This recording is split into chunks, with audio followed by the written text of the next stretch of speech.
Vamos ouvir Felipe Luiz falando sobre a vitória do Flamengo, elogiando vários dos seus jogadores. Maiores times, campeão da Champions, campeão de tudo, e questionado.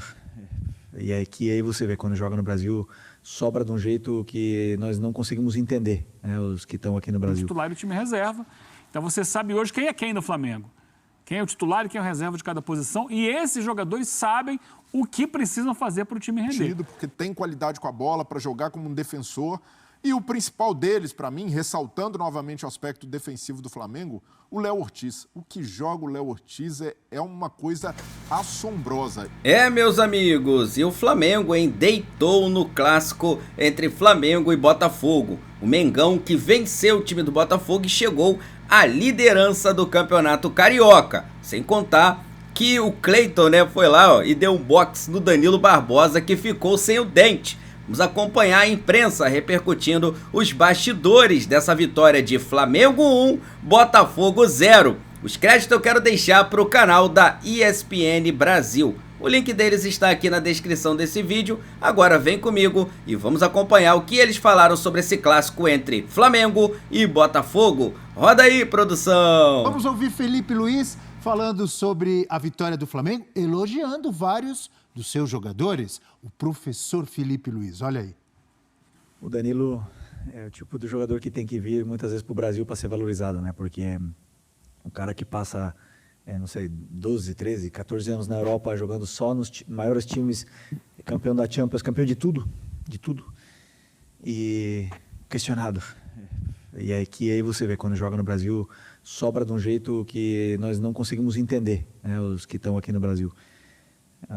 É um espetáculo ver esse tipo de jogador escolher vir para o Flamengo. É o mais difícil, né, que vocês falem, que quando vocês falem dele, que não seja jogou muito, senão o que seja joga muito.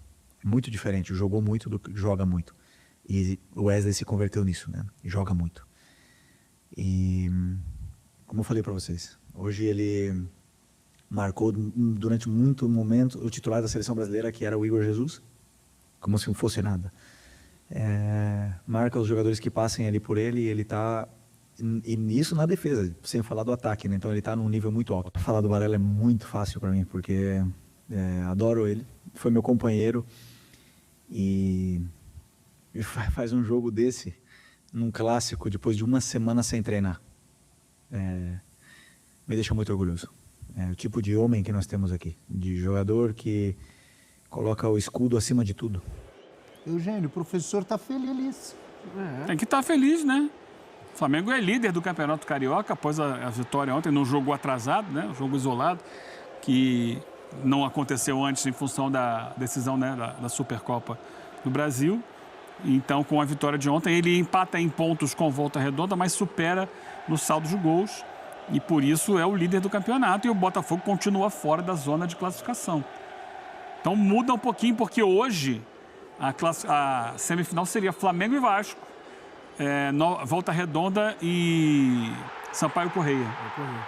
Seriam essas as semifinais. Aliás, Flamengo e Vasco se enfrentam sábado à noite pela próxima rodada do Campeonato Carioca.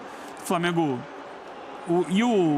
Muito legal o Felipe Luiz, porque ele é um treinador que é muito sincero e ele não esconde nada nas entrevistas. Então, quando o Flamengo venceu o Botafogo na Supercopa, após o jogo ele falou, olha, a gente fez uma pré-temporada que tinha como objetivo deixar o time da melhor condição possível para esse jogo, a final da Supercopa, ou a Supercopa. O Flamengo chegou lá muito bem, atropelou o Botafogo, venceu com sobras. E ele falou, a partir de agora, a gente vai poder ir dosando a minutagem dos jogadores, porque a gente sabe que tem uma temporada puxada pela frente, então... E ele tem feito isso e nos clássicos, né? Mesmo assim não cai o nível, né? E continua. Contra o Fluminense ele teve o time teoricamente mais próximo do titular, mas poupou o De La Cruz e o Arrascaeta, sequer foram para o jogo, não venceu, mas ontem com o time praticamente todo reserva. Bel, você falou para mim, mas é um time reserva que tem o Arrascaeta, que tem o De La Cruz, que tem outros jogadores. Sim, mas a base do time de ontem é a base considerada hoje a reserva do Flamengo. Claro, outros titulares entraram durante o jogo. Isso deu uma encorpada no time no segundo tempo. Mas você vê um Flamengo que, a começar pelo goleiro, Matheus Cunha, que jogou ontem, o reserva. E o muito Felipe... bom também, né? Sim, muito bom goleiro. O Felipe, ele tem feito isso por quê? Não só ele deixa todo o elenco com ritmo de competição, como também ele deixa todo o elenco motivado e entendendo as funções que tem que exercer. É basicamente o mesmo modo de jogar com o time titular e o time reserva. Então você sabe hoje quem é quem no Flamengo. Quem é o titular e quem é o reserva de cada posição. E esses jogadores sabem o que precisam fazer para o time render. Então é um trabalho muito bem desenvolvido. Mais uma vitória contra um rival. E o Flamengo assume a liderança do campeonato sem pisar forte no acelerador. Né? Ele não pisa fundo, ele vai dosando. Campeonato Carioca, vamos aqui dosando e tal. Não gasta muita gasolina, né? E vai levando e tá aí. Estilo professor Alan Prost? Fazia isso, Alan Prost? Referência. Não é? Calma, não precisa acelerar todas. Vai com administrando. cuidado, espera os outros baterem ali. Modo econômico. Modo econômico e chega no final, quem ganha? Professor. Tá no caminho para algumas isso. também pro Senna, mas era bom. O professor era bom. Mas esse professor aí também Opa! vai demonstrando muita capacidade, né? O Felipe Luiz é um cara que tem repertório, que consegue fazer o time evoluir em vários setores, e ontem eu destaco o setor defensivo, né? O Varela jogando pelo lado esquerdo, respondendo muito bem, como o Felipe Luiz ressaltou.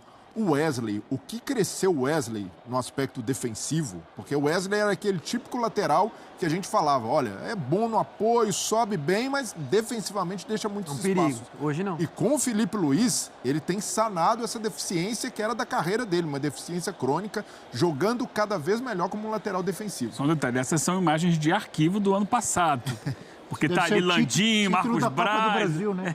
Pedro estava ali. Essa diretoria já mudou. Desculpa, Breno. Não, imagina, é bom ressaltar. E o BAP acreditando, né, no trabalho do Felipe Luiz, merecidamente, e o Felipe Luiz dando resposta a cada jogo. Mesmo quando o time não é brilhante, a gente enxerga princípios coletivos funcionando. O Flamengo mantendo a ideia de sair bem com a bola, de ter ali uma saída limpa, todos os jogadores de trás participando. O Danilo é um jogador que vai agregar muito nesse sentido, porque tem qualidade com a bola para jogar como um defensor. E o principal deles, para mim, ressaltando novamente o aspecto defensivo do Flamengo, o Léo Ortiz. O que joga o Léo Ortiz é uma coisa assombrosa. E o Felipe Luiz corrigiu uma das grandes injustiças no Flamengo, que era o Léo Ortiz como reserva na época do Tite. Isso daí foi... Até volante ele virou, né? Isso aí, para mim, foi um dos grandes erros do Tite, que o Felipe Luiz, logo de cara, soube detectar e corrigir. O Léo colocou ele de volante, não foi? Exato. E colocou de volante, o Léo Ortiz era opção, ele não era considerado. Léo Pereira e Fabrício Bruno. Exato, e até o Fabrício Bruno agora Uma boa zaga, jogando bem. Léo Pereira e o Fabrício Bruno. Mas mesmo quando ele era volante, ele era o melhor do time. Não dava para deixar o Léo Ortiz fora do time, Abel. Hoje eu não vejo, entre zagueiros brasileiros no mundo inteiro, 4 que joguem mais que o Léo Ortiz. O Léo Ortiz é um zagueiro de seleção. É isso que eu ia falar. Sem dúvida alguma. Porque, tecnicamente, é um cara que tem uma qualidade muito acima da média. É um cara que pode jogar de volante, eventualmente até como meia, se quisesse. Porque tem muita habilidade para isso, um passe excelente, visão de jogo, capacidade de lançamento. E para as ideias do Felipe Luiz, um técnico que quer sair jogando, que quer ter posse de bola, o Léo Ortiz é fundamental. E até complementando, é pilar. E joga bem nos dois lados da zaga. Se colocar do lado esquerdo, vai jogar bem. Se colocar do lado direito, funciona perfeitamente. E com o Danilo, então, vai ser ainda mais potencializado. Fala aí, então, uma zaga da seleção. Essa dupla de Léo zaga... Ortiz. Léo Ortiz é Murilo. Gabriel Magalhães. Gabriel Magalhães.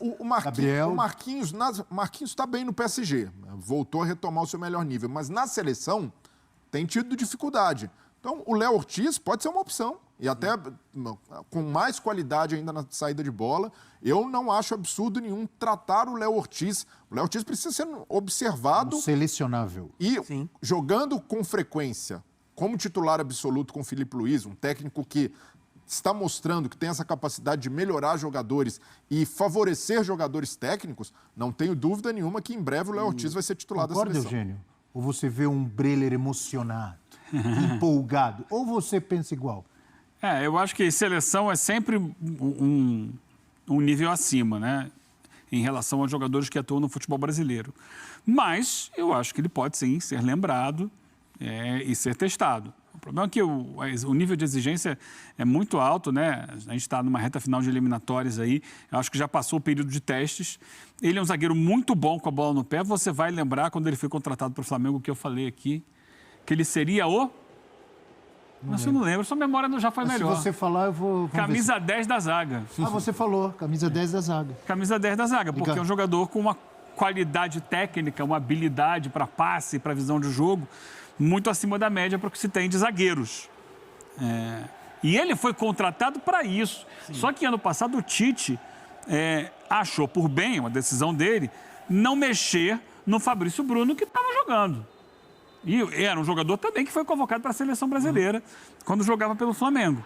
E aí ele deixou o Léo Ortiz esperando, começou a botar no meio de campo. Só que o Felipe Luiz, quando chega, a primeira medida que ele toma, de fato, Léo Ortiz é meu zagueiro titular.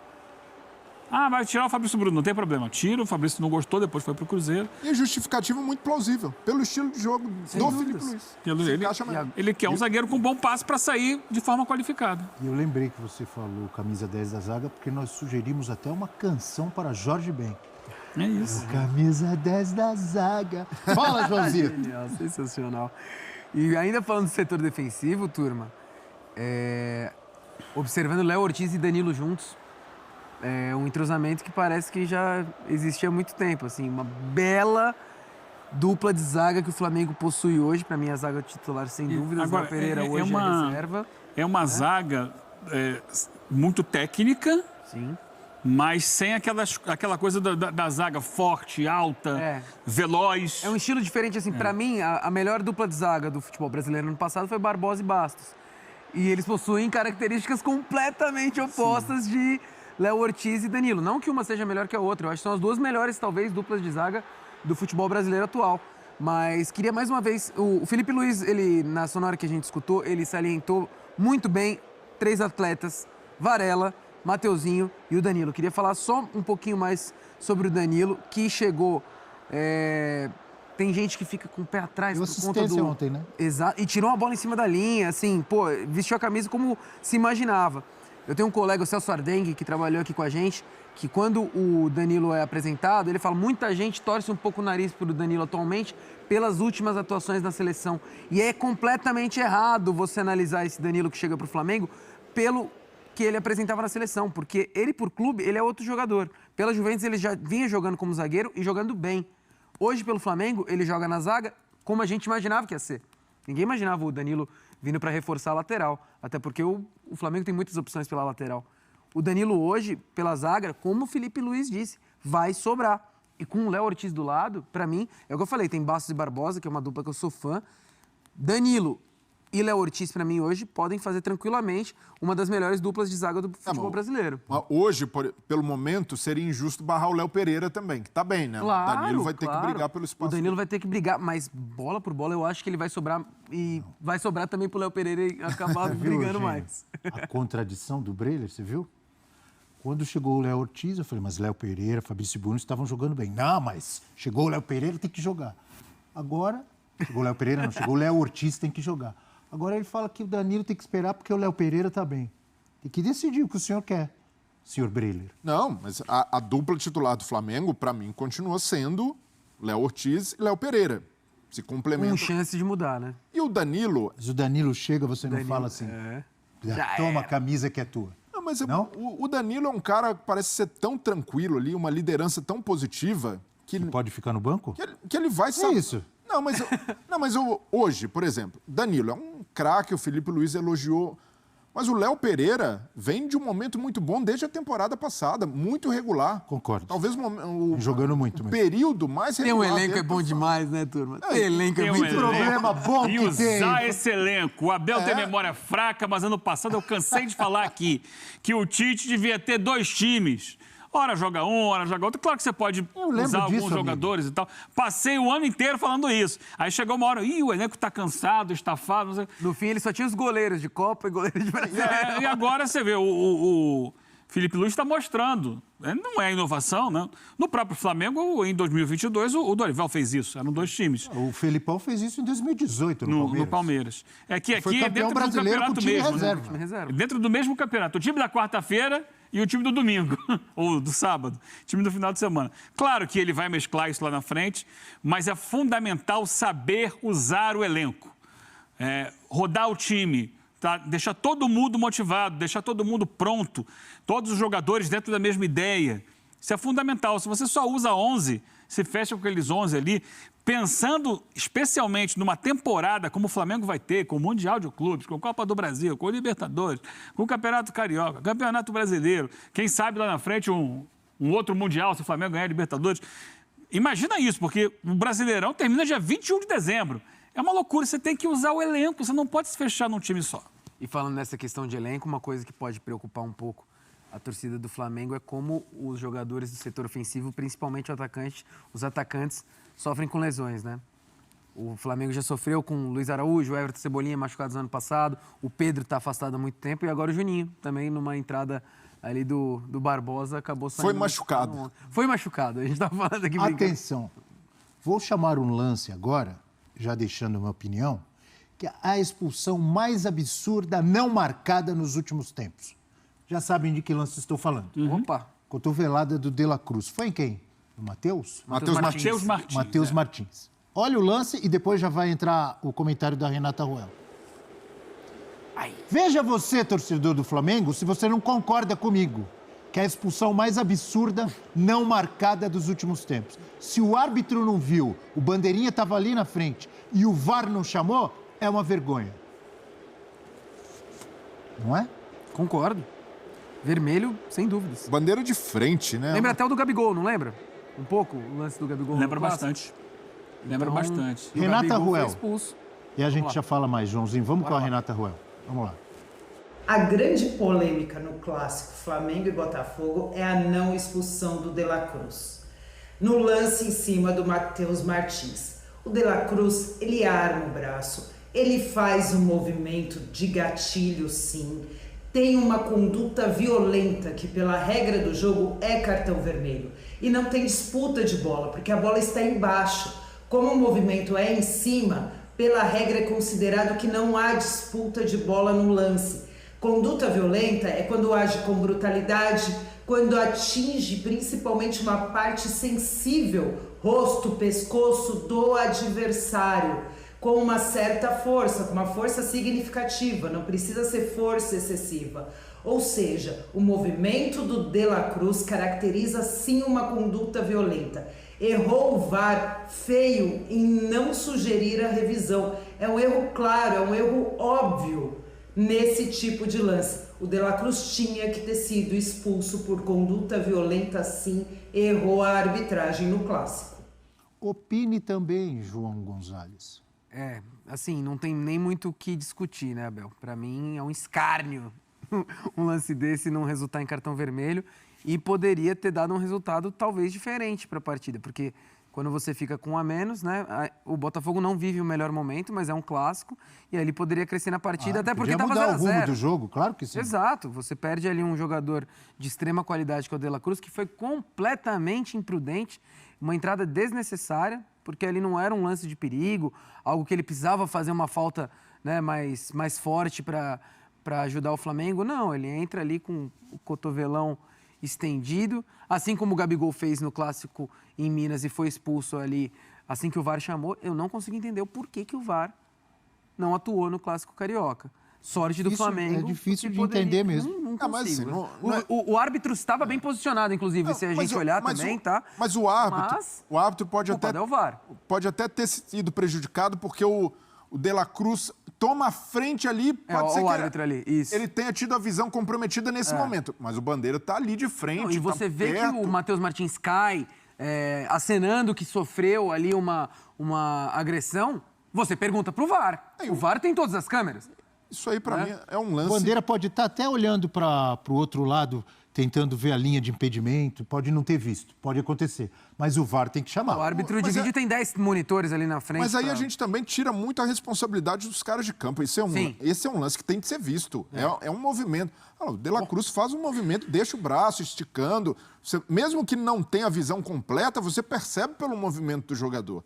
Então também não Eu falei da visão do árbitro bandeirinha da Tá jogada. ali, né, tá cara? próximo. Não dá. Não dá. Esse é o tipo de lance injustificável da arbitragem. E aí entra num ponto sensível também, porque o Flamengo foi melhor no jogo, ali, vitória justíssima. De La Cruz merecia ter sido expulso.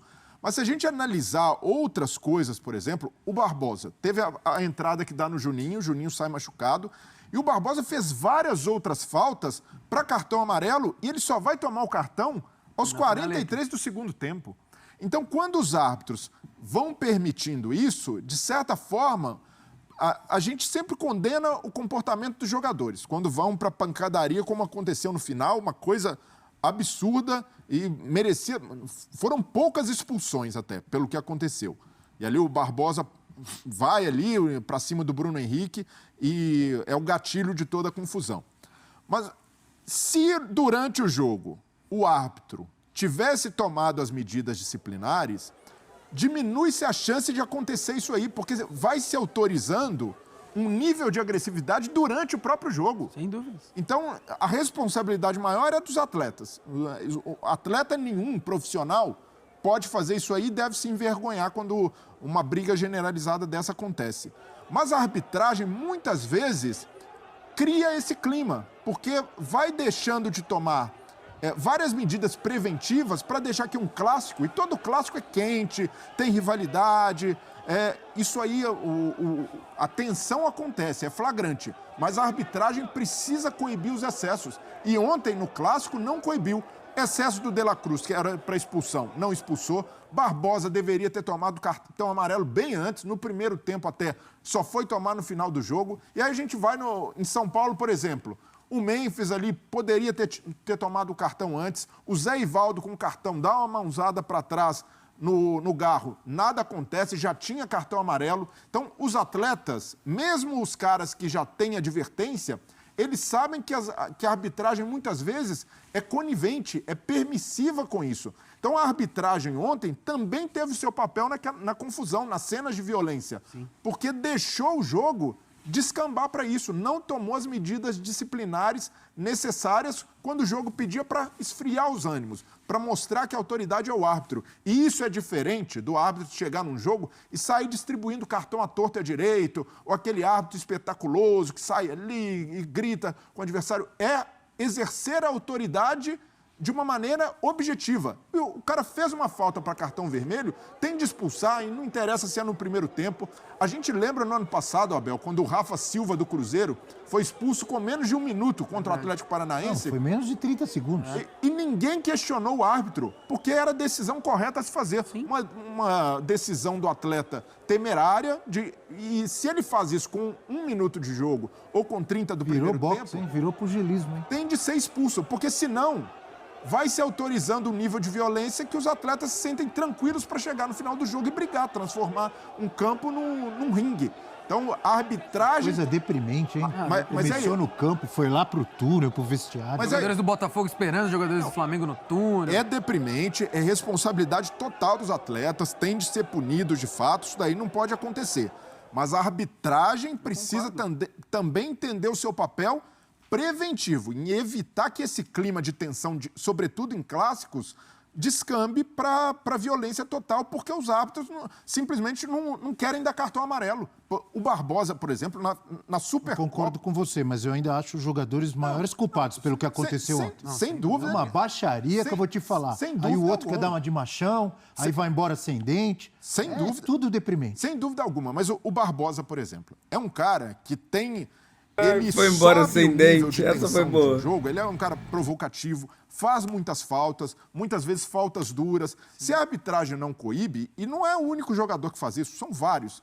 Se a arbitragem não coíbe, o cara se sente autorizado a cada vez subir um degrau mais. Eu concordo com você, só estou dizendo que os jogadores, para mim, são os maiores culpados pelo que aconteceu ontem. São, mas a arbitragem tem a parte A dela. arbitragem muitas vezes é cúmplice desse tipo de comportamento e quando acontece também, o árbitro chega ali, sai distribuindo vermelho, nem enxerga para quem. Ontem, por exemplo, pela maneira como aconteceu a confusão, um buscando soco daqui, outro empurrando dali. Pô, mas é difícil também, o árbitro precisa de ajuda do vídeo para saber quem deu o soco, quem foi... Mas quando isso acontece, tem de expulsar 4, 5 de cada time. Porque os caras estão brigando, os caras estão se Lembra no agredindo. Grenal da Libertadores? Pois é. Opa! Teve uma confusão, foram Quase expulsos 5 pra cada vários, lado. lembra? Mas tem de evitar. Tem que ser assim. Mas o árbitro tem de fazer tudo possível para que não Pra não chegue a chegar esse nesse ponto. ponto. Porque quando chega a esse ponto, é sinal que no campo ali também. Não é justificando, Breler, Falhou a mas vamos autoridade supor, do árbitro. o lance do De La Cruz, que a gente mostrou a imagem que ele deveria ser expulso, foi aos 30 minutos, 32 minutos do primeiro tempo. Jogo 0-0. Os times vão para o intervalo. Hoje, com a tecnologia que a gente tem, qualquer jogador no intervalo do Botafogo, o Barbosa, que adora né, incendiar o jogo, vê ali aquilo, já estava pilhado no primeiro tempo, ele volta com a faca entre os dentes ali para o segundo tempo, muito mais propício, a chance é muito maior que ele arrume uma confusão. Não é? Eu também concordo com o Abel sempre que tem isso, a culpa daquilo, ele tá dando, vamos acertar ele também. Exato. Quero ver me expulsar, já que não expulsou o De La Cruz, vai expulsar eu aqui. E tem que expulsar. Tem que expulsar. Tanto o De La Cruz quanto o Barbosa poderia ter sido expulso antes da etapa final do segundo tempo. Aqui ficou um alerta, inclusive. Não é a primeira vez. O Breler já citou e eu vou corroborar. O Barbosa precisa dar uma seguradinha. Porque ele é muito bom zagueiro. Eu acho ele é um cara que tem um porte físico bom. Não, jogou muito ano passado. Jogou muito ano passado. Ele e o Bastos, assim, inquestionável que foram muito bem pelo Botafogo ano passado. Mas ele esquenta demais o jogo. Ele é expulso muitas vezes por reclamação. Contra o São Paulo na Libertadores, se não me falha a memória, no jogo contra o Morumbi, jogo de volta, ele toma um amarelo logo no começo do jogo, por reclamação. Ele toma muito amarelo por reclamação, cara. E aí quer brigar e etc. Normalmente você está botando a sua equipe em risco, principalmente quando você é zagueiro, entendeu? E aí você não vai contar com um bom zagueiro na próxima rodada. Que ele teve uma confusão com o Daverson no jogo do Brasileiro. Contra o Galo. O 0-0 lá em Minas. Acho que porque o Daverson segurou a perna, não foi? Ele ficou bravo, foi algo assim. Né? Que ele ficou bravo com aquela... Ele é pilhado, ele é um muito jogador pilhado. que está sempre ali. É bom ter um cara pilhado desse? É bom. Mas tem uma hora que ele passa do Mas ponto. tem É limite. É o caso que a gente sempre discutia do Felipe Melo também. Sim. O Felipe Boa Melo comparação. é um jogador que vive muito a sangue quente esse tipo de jogo, como o Barbosa. Passava do limite às vezes. Mas ali, Abel, eu imagino, não é garantia de nada. Se o árbitro tivesse cumprido ali a risca, Barbosa já fez aquela falta no Juninho, amarelo, e era uma falta sem bola para cartão. E o De La Cruz deu a cotovelada, tomou o vermelho, os jogadores já sentem, olha, isso aqui... Vai dar ruim. Existe autoridade, o cara já se controla. O árbitro tem que se impor durante o jogo, ele não pode deixar o jogo descambar para esse tipo de coisa. Eu só sei de uma coisa, né, que o Barbosa quis dar uma de valentão, quis partir pra cima do Bruno Henrique e foi pra casa sem dente. Sem dente, né, meus amigos? Cara, pô, sem comentários, né, sobre esse negócio de confusão. Agora, na bola, deu o Flamengo, né? O Flamengo venceu e assumiu aí o topo da tabela. Galera, os comentários tá pra vocês aí, ó. Só jogar teu comentário aí, fica à vontade que tá liberado, tá? Vou pedir a você que ainda não é inscrito pra se inscrever no canal, ativar o sino e deixar o like. Os créditos vai pra eles, pro canal da ESPN Brasil. O link deles está aqui na descrição desse vídeo. Tamo junto? Daqui a pouco eu trago mais um vídeo pra vocês, hein? Porque isso aqui é nossa paixão, isso aqui é nosso amor. Fui, nação!